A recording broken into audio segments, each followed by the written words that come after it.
Hello, and greetings from across the media multiverse. Today I will have a look at Roger Moore's seventh and final film as James Bond in 1985's A View to a Kill.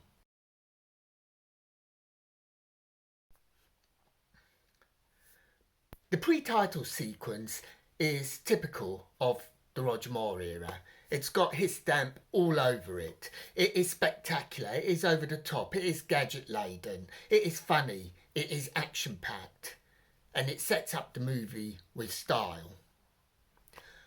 The plot of A View to a Kill is very much influenced by the 1964 Sean Connery film Goldfinger.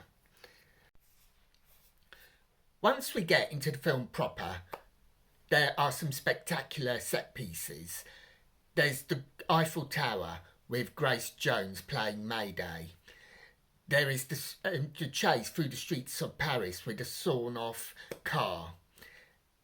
There is the scene where MI6 go for a day to the races at Ascot.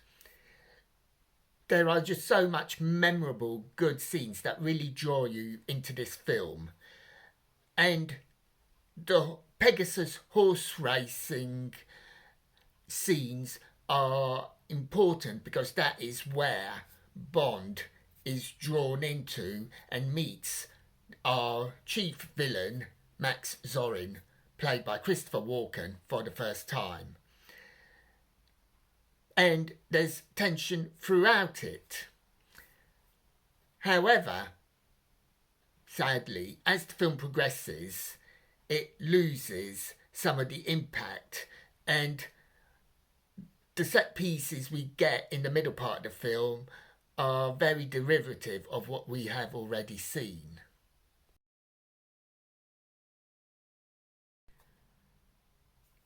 This is perhaps best summed up by the scene with the fire engine and the police cars. It's been done before. There's nothing new to any of it, and the police being bumbling fools, really? Even in 1985, it was an old idea. And for me, it just fails to generate any excitement. The leading lady, Stacey Suttons, is played by Tanya Roberts, and she too doesn't really gel with Roger Moore.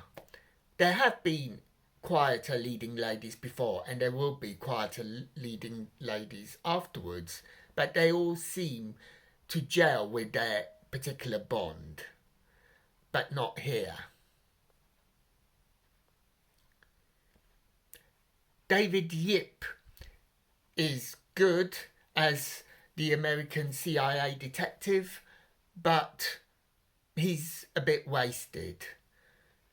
But this is all starting to sound a bit negative, so let's flip it round. Patrick Macnee, he is superb. The chemistry between him, his character, and Tibbet and Bond is just superb. But Roger Moore and Patrick Macnee are friends, and they've been friends for a very long time, and they just are on each other's wavelength, and it is so obvious.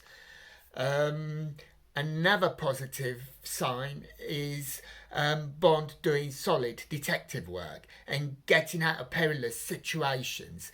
The one that most comes to mind is his ingenuity when he is underwater with no breathing apparatus but uses the valve of a car in order to get air to breathe. Is that possible? I've got no idea, but within the context of the film, it is ingenious and it flows. And also things pick up at the end. The scenes in the pit are just superb. The final fight on the Golden Gate Bridge, perfect. These two set pieces are Bond at its best. But the biggest saving grace are Christopher Walken as Zorin and Grace Jones as Mayday. Both of them put a lot of effort into creating memorable characters that highlight the film and show it off to its best effect.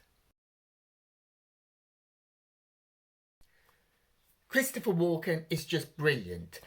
I love him. He's a great character that he's created in Max Zorin, and the way that he just charmingly walks through everything, always with a smile, and yet he's as devious as anything.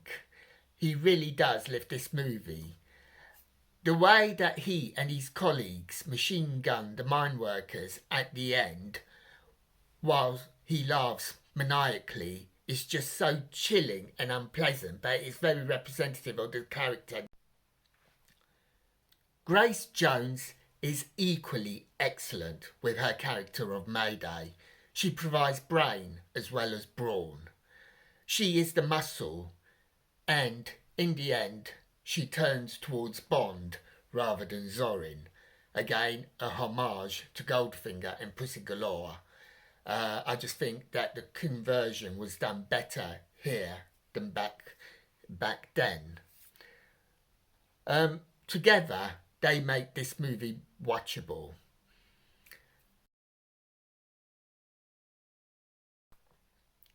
As this is Roger Moore's final film as Bond, it is interesting to see the similarities between A View to a Kill and Live and Let Die, his first. The interracial kiss, Bond in a chase ruining a wedding party, the buffoon police force. In 1973, Roger Moore saved the cinematic James Bond. It's to his credit that he took that gamble, and don't forget, it is a gamble that could have gone wrong, and had it gone wrong, it would have killed the cinematic Bond series and stalled Roger Moore's career. But wrong, it did not. People welcomed Roger Moore, they welcomed Live and Let Die, and that pushed the series for another 12 years and beyond, making a fourth Bond onwards possible. And that is all due to Roger Moore excellent way of taking the character, taking the format, putting his stamp on it, and keeping it real, keeping it relevant to the era in which it was set. And for that, every Bond fan owes Roger Moore a huge gratitude and a well-deserved thank you.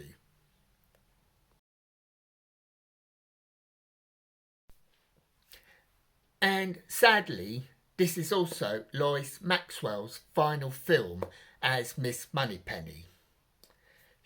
She is the only on-screen actor to have been in every film from Dr. No back in 1962 right through to A View to a Kill, working alongside 2 M's and 3 Bonds.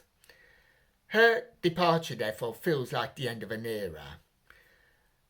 At the time, and unlike later actors who will go on to play Moneypenny, the Moneypenny scenes were usually 1 or 2 per film.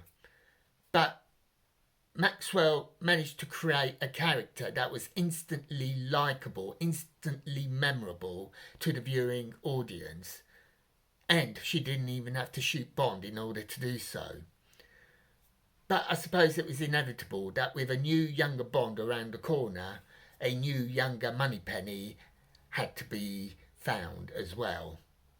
But Lois Maxwell left on a high.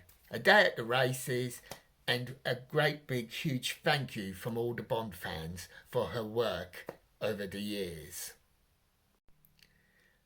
And those are my views on A View to a Kill, and I'd be interested to hear yours. Is it one of your favourite films? If so, why? Is it not? If so, why not? So until next time, may your news be good news and happy times and places. Farewell.